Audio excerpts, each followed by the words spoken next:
This is episode 56, Weekly Sports Talk with Ed. And so in this, I'm going to be talking about multiple different things. Be talking about the legacy of Hulk Hogan, what he did for the wrestling industry, uh, WNBA, golf, and stuff like that. I'll start with Hulk Hogan, and then I'll get to the other stuff later. But Hulk Hogan, through rest in peace to Hulk Hogan, had a legendary career, one of the greatest wrestlers ever. He is in my top 15 all time. I don't have him top 10, but some people do, and that's fine. We all have our different opinions where he ranks all time, and that's cool. But I have him in my top 15 all time. A two-time WWE Hall of Famer, made it as a single star, and he also made it as part of the NWO. Also had one of the most talked about and memorable heel turns in WCW with the NWO. Made the New Japan Pro Hall of Fame. I don't know much about his New Japan run. I'm not gonna lie, act like I seen any of that. I know that he competed in New Japan for a little bit, but didn't know most about that run. Obviously went back and seen his WCW stuff. Probably my favorite run from Hulk Hogan. Seen the stuff he did with WWE, six-time WWF World Champion, when holding the title. And I still think this holding the title less actually means more. It's better to be a six-time champion than be a 14-time world champion. Because with six title reigns, I feel like it means more like Roman Reigns, even though he has about five title reigns. One of his was one of the longest ever in the modern era. So I feel like having a six meant more and was more valuable. So a one-time tag team champion with Edge, that's so random, but congrats to him, I guess. Two-time WWF Royal Rumble winner, the first man to win back-to-back Royal Rumbles. Something that multiple people, only four people have, but three people after him accomplished that, if I'm not mistaken. Won in 1990 and 1991, a six-time WCW World Champion. So in total had 12 World Championships from between WWE and WCW. Wrestling TNA, WWE, WCW, New Japan, other companies. Throughout his career, like a main event at seven of the first 10 WrestleManias and some legendary matches, teaming up with Mr. T to take on Roddy Piper and Paul Orndorff in the main event of WrestleMania 1, defeating Andre the Giant to win the WWF World Championship, have won the match of the year against Ultimate Warrior, and facing off against King Kong, Bundy, Randy Savage, Sergeant Slaughter, Sid Justice, and Pete. So has the fourth most, sold the fourth most merch in WWE history, behind only John Cena, Stone Cold, and The Rock, and was the top merch seller of the '80s. The longest WWF World Title reign of the WrestleMania era lasted 1,474 days. That's the one that we care about. Bruno holding the title for 7 years.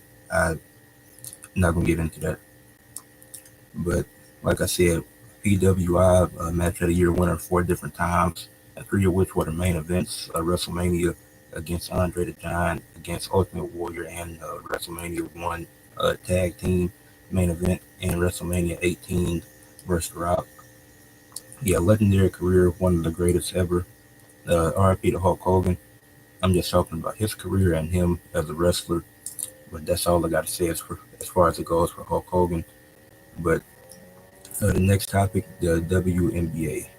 Should WNBA players be paid more? I think this is a conversation that I don't think many people know what they're really talking about, because the top players barely get. Aja Wilson's getting 200,000, and she just won MVP last year. 200,000 a year for the MVP is kind of nasty. Nafisa Collier is getting 214,000, and she's probably gonna win MVP this year. In 2019, the WNBA brought in 60 million in revenue, but went only 12.1 million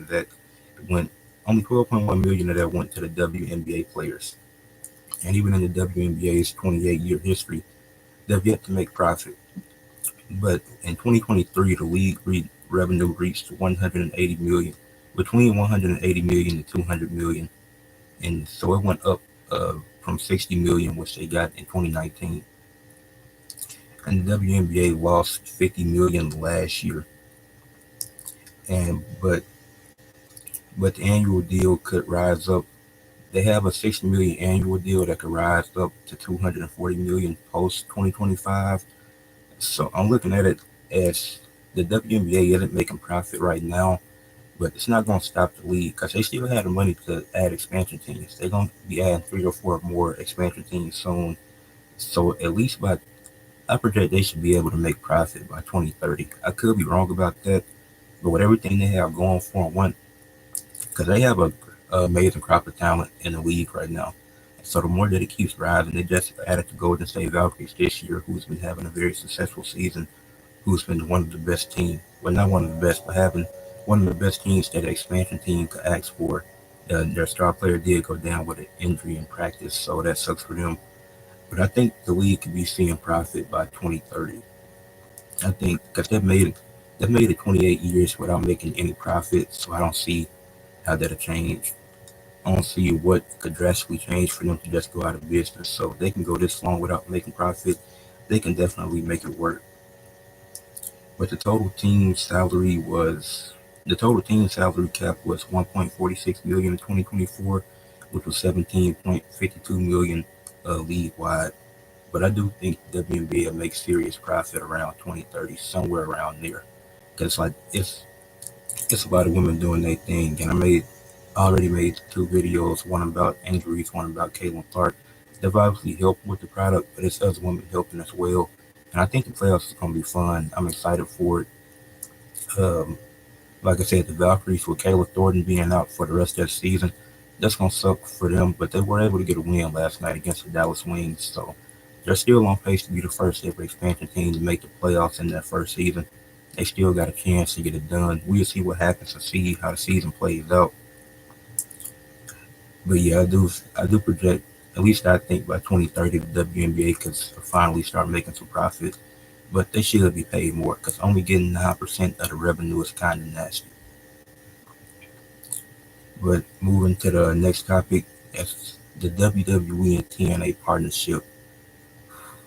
Not the best, but I think it'd be more beneficial if you have WWE stars win TNA Gold or get the TNA Gold back and win the WWE championships. Like I don't think Santino's gonna win on Tuesday versus Ethan Page because it's just simply not enough build up. But it'll mean more if WWE stars got their titles back, or the TNA stars were the ones to win the titles back. Then the WWE stars were the ones to take the former WWE stars that's in TNA now were the ones to win the gold uh, that WWE has, maybe the North American title or the tag titles, because they could, storyline wise, they could play into it as we got done wrong in WWE. They ain't see our potential. Like Indy Hartwell would be the perfect example for this. Like she could go in there and win the NXT Women's Championship and take, maybe Masha get it back next week, which I don't know. That rematch happened very quickly, so I don't know if Masha gonna get the title back next week. But Indy Hartwell could be the one, or maybe Indy Hartwell can win the women's North American Championship. Because I think it'll mean more if it's obviously TNA people winning it would be cool for the first time. Like if Moose was to get the NXT Championship, that could be cool. But when you have Mustafa Ali there, you could have, oh, he's still pissed about the Money in the Bank in 2019, whenever that was. He didn't get the push that he should have. I'll answer that in a second. That's an interesting idea. But I could see like Mustafa Ali going in and then going to WWE and winning gold there.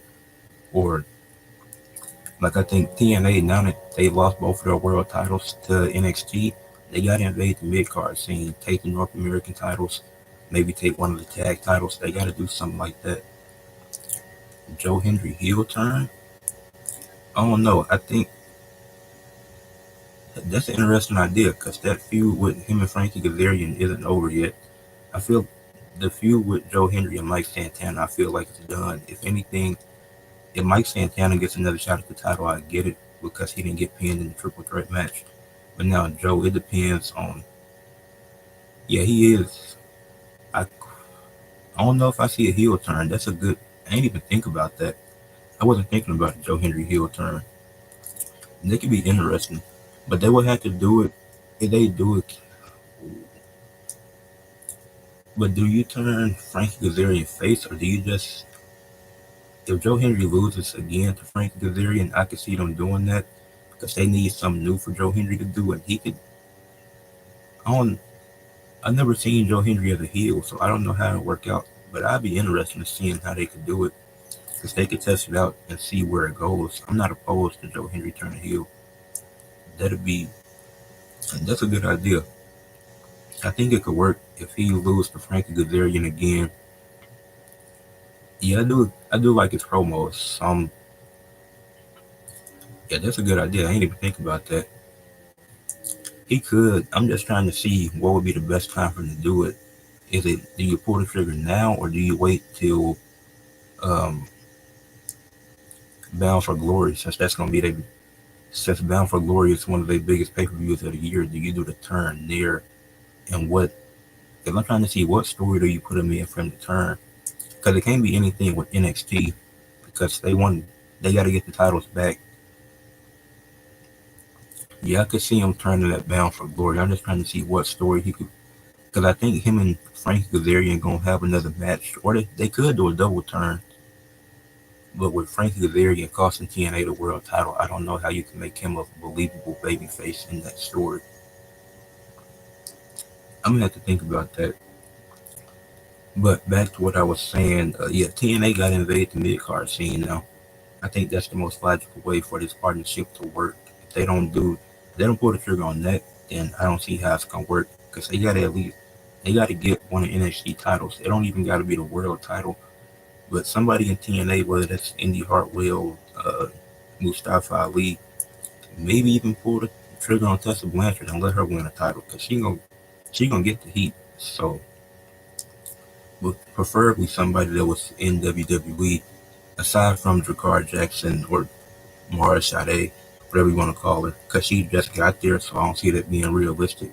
But once the TNA title was back in, once TNA got the Knockouts Championship back, then then they could do something with that. Said Mike Santana has to win the title in New York. I see that. It's either gonna be if it's not Mike Santana, it's gonna be AJ Francis if they want to turn him. If they're doing the story with First Class, just so AJ Francis can turn, and him and Casey Navarro had this master plot to get the TNA title the whole time, and that's why they was buddy buddy with Trick for so long. They could do that. If not, then I definitely see Mike Santana getting it. Either Mike Santana or AJ Francis. I don't see nobody else realistically bringing it back. Like Moose could be like they. I think they rushed it putting with Moose calling out Trick because he just lost to Leon Slater, and now the system are faces, but they got to do the faction war with the order 4. So yeah, fans starting. I'm just glad to hear. I'm just glad that AJ Francis is all right because that ladder spot was something. But yeah, the fans are becoming more receptive of AJ Francis. So it either got to be him or Mike Santana. But I do think an interesting story that they could tell in this within this partnership is Matt Cardona could lead the charge because he could the way he could lead the charge, he could come out because he got to work. Even though he's a free agent, he got to work the relationship with TNA. And then this is all hypothetical. This is just an idea that I came up with a few days ago. He could lead the charge, call out Kevin Owens and Cody Rhodes for talking shit about him on Cody Rhodes' podcast. And then as a free agent, he wins the NXT World Title, or as I think it'd mean more if he did. He can win the NXT World Title, and then he got a decision to make, and they put him was what's next Heat Wave or whatever's after Heat Wave, whatever that pay per view is. But he could have do a contract signing on WWE TV after winning the NXT Championship, then revealed that he had signed, but it was with TNA. And he shows the TNA sign on the contract, and WWE got played. Matt Cardona, he done signed with TNA now, and now he got a championship. He got a WWE championship in TNA. He's the one that led the charge the whole time. They probably won't do this, but I think it'd be a cool idea to do something like that. I think it'd be a fun idea too. Unlikely to happen, but I think Matt Cardona leading the charge, or at least being part of it, and helping TNA get gold back could be a cool idea with him being a free agent. Yeah, and them using that in a storyline to decide where Matt Cardona ends up signing, if he does sign anywhere, which he probably won't, because I think him being a free agent is more beneficial for him, and it has helped his career. Him being one of the best, probably the best indie guy right now. So it's gonna be interesting to see what they do with that. But I do think the way that this partnership can be saved is by letting TNA win the mid card titles for NXT. It's, obviously, they'll probably get the world titles back by Bound for Glory, but having them win mid card titles as well, with also having them win the NXT mid card titles will help.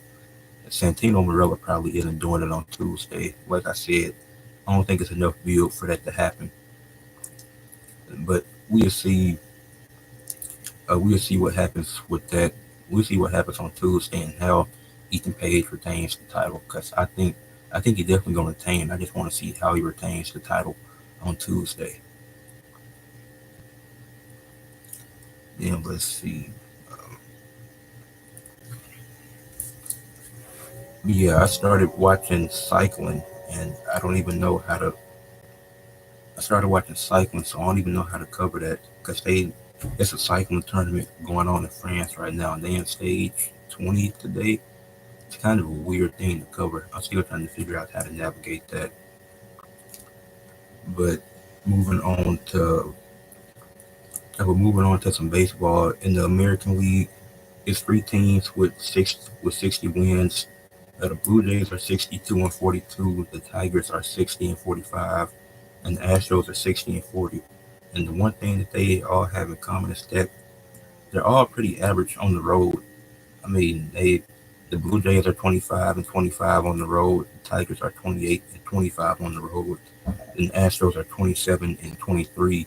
But the one thing that stands out of these 60-win teams in the American League is the Tigers and the fact that they're 1-9 in their last 10 and still at 60 wins. So it's like, I don't know if I trust the Tigers going into the playoffs. I think even though the Yankees are at 56 wins, I still trust them more than the Tigers probably going into the playoffs.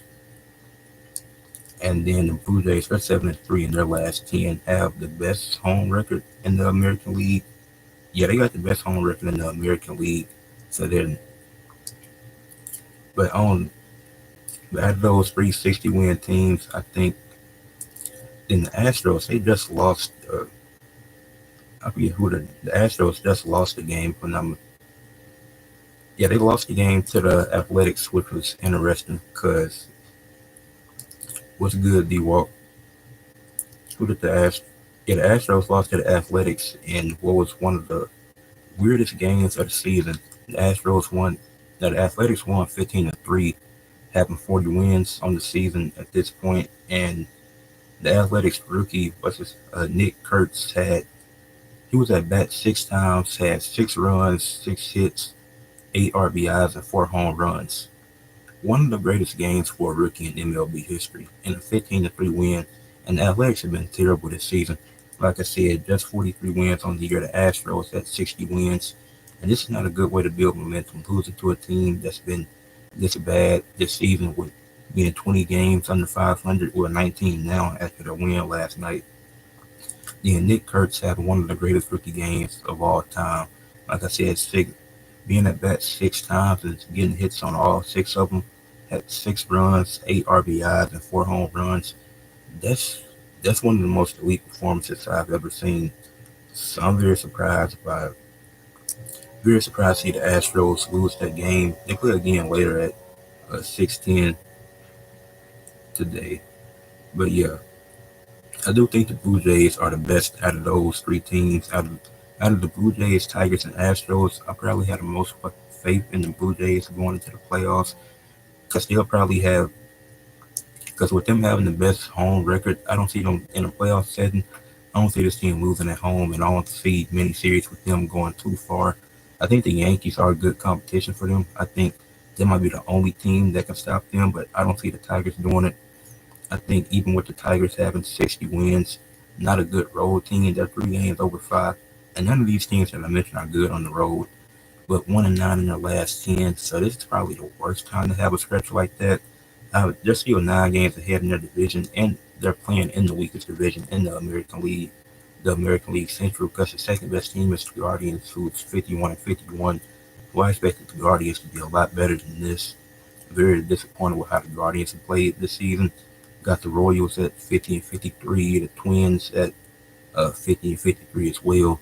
At least the Twins are in the same spot as they were last season. I talked about this, but they got to make some type of move by the 30th because I'm pretty sure the deadline is July 30th. But it's like you're in the same position as last season. Didn't do much in the off season, and now you're just a mediocre team stuck in the middle. So it's like, is this team actually gonna make a move to do something, or are you just gonna be stuck in mediocrity? And then the White Sox, they're 38 and 66. They're on pace to be better than they were last season when they won 41 games. But yeah, the Blue Jays. I think they're the best out of these three teams, and really all three of them. It's concerns when these teams go on the road, but you can make an argument. And then even the Yankees are the same way, which is weird. Like all the three teams, well, four that I mentioned, they're really good at home, but suck on the road. And then the Baltimore Orioles, I talked about them last week. I think them being 45 and 58, that's really disappointing because I thought they'd be a lot better than this. But the Blue Jays are the best team in the American League, in my opinion, with 62 wins, best win percentage, the best team at home, have been the most consistent, I feel like, throughout the season. And I think they're poised to make a deep playoff run and potentially go to the World Series if they win it. I don't know because I'll talk about the National League next week and talk about who I think is the best team in the National League next week. Blood Crow, you said people are mad AEW didn't acknowledge Hulk Hogan's death, and some people are saying it's disrespectful. Like these were the same people talking shit about him. I mean, Hulk Hogan, he died on what, Thursday? So it's like Dynamite was on Wednesday and Collision is tonight. So they might acknowledge him tonight. So I don't know. There's no need to rush people to acknowledge something if they didn't have. I mean, they. It's not like Hulk Hogan had any connection with AEW that I know of. But if anything, they'll probably do. They'll probably do something tonight at the beginning of the show on Collision. I don't really understand people's frustration. It's just. I said my piece at the beginning of the podcast. I just gave him his respect for what he did for the wrestling industry. Like I'm just looking at what he did for wrestling and what he did as a wrestler because he's one of the greatest ever. You can't take that away from him. So it's like if AEW acknowledges him tonight, then cool. If they don't, it's still cool. They're not obligated to acknowledge somebody that never worked for them. Like I know New Japan, they did it at the G1 Climax earlier. I just saw that before I started streaming this, but they're not obligated to do anything. But every company that acknowledged him worked for, he worked for those companies, TNA, WWE, New Japan. Like I said, he worked and had and did great business for all of them. So it's like he don't have any history with AEW, but if they decide to acknowledge him, then that's cool because I know, and they probably will because AEW acknowledged Terry Funk when he passed away. When they didn't have to, they wasn't obligated to do that. So they might acknowledge Hulk Hogan tonight, but if they don't, I don't think that's disrespectful because I don't. I mean, obviously, without Hulk Hogan, a lot of these wrestling companies wouldn't be here. So I do think they will, but I don't see that's disrespectful if they don't. It's like if they don't want to talk about them, then don't talk about them. I think people making too much of the issue and unnecessary stuff.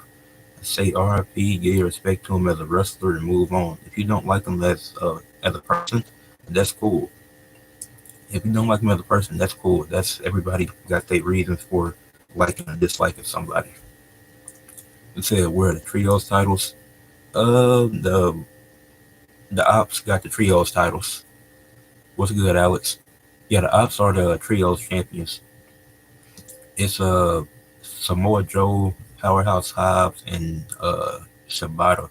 But they just took out Samoa Joe, so that's probably when Hook could come back into the equation because Hook was there until he got injured and he like threw up in the ring. So Powerhouse Hobbs had to replace him.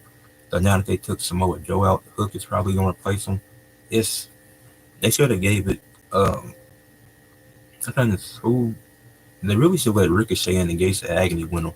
If anything, I think that'd be a good way for Ricochet to get his first title in AEW. The trios title is a whole different story. I don't even want because once the Death Riders got him, it was like it was cool for a little bit, but then just got kind of annoying. Like you could have went to the Death Rider. I mean, you could have gave it to really anybody. But then the ops had him, and I thought that would have been cool. But with Hook went out, it's like and he had to replace him with Powerhouse Hobbs, which was a good addition. But now the Death Riders just take him out, didn't even get him back. So it's like, what's the point of taking out Samoa Joe after losing the match too? So I don't know what their plan is with that. I'm kind of confused on what they're doing with the trios titles. We're gonna see, because I'm honestly I don't want the ops to have them anymore. It's nothing against the ops, but they're not doing nothing with the titles. Had the same issue with Adam Cole when he was TNT champion. I wanted him to lose because he wasn't doing nothing. But the trios titles, yeah, the ops got them, but Samoa Joe is out. So hopefully they address that on Dynamite. If that, I mean, on Collision tonight. But if they don't, I'm kind of done with that. Because I know Hangman and Mox having a rematch on a Wednesday, which is fair. He get his rematch for the title. Maybe, hopefully Hangman retains. But I don't know what the story is with the ops now. Because they just took Samoa Joe out and didn't really acknowledge it. I think. Now, because Willa Yuta just had a match with Hangman, so I don't. That's a good question. I don't know what. I don't know what the goal is with that.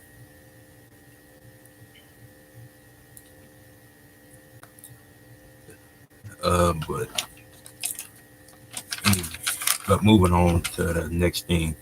I keep leaving questions in the chat as I talk. But the Live Golf UK tournament started yesterday.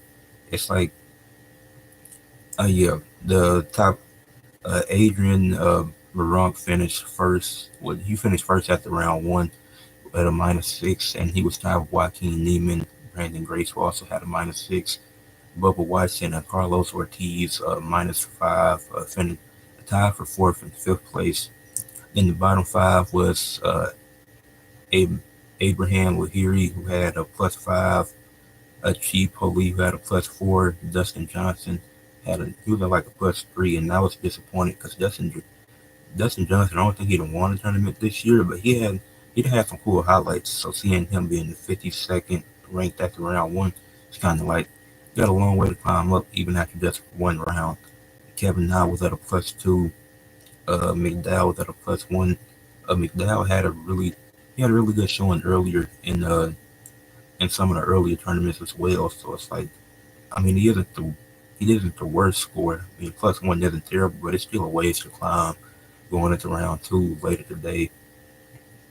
And then it was some Neiman was in Joaquin Neiman had this top spot really from the beginning. He was at around like the fourth hole. He was already in the top five. Then he pretty much stayed in the top 2 to 3 for the entirety of round one. Then he finished tied for first with two other guys, and he just placed second. So that was still a good spot for him. And the top five changed very consistently throughout Live Golf UK round one yesterday. So I'm interested to see how much it changes today. John Rahm, he got in a tough position because he was right behind the pond, so he had to hit the golf ball over the pond. Then that's where it landed in the pond. He wasn't able to get it fully across. So I don't even know what happened after that. But after that happened, John Rahm, it was pretty much cooked from there. Sam Horsfield, I think he just needed some more force on his shots, and he probably would have been in this discussion of being in the top five. Because I forgot what he finished with. But if he put a little bit more force on his shots, I best believe he could have finished in the top five. Uh, Definitely could have finished. I don't know if he finished.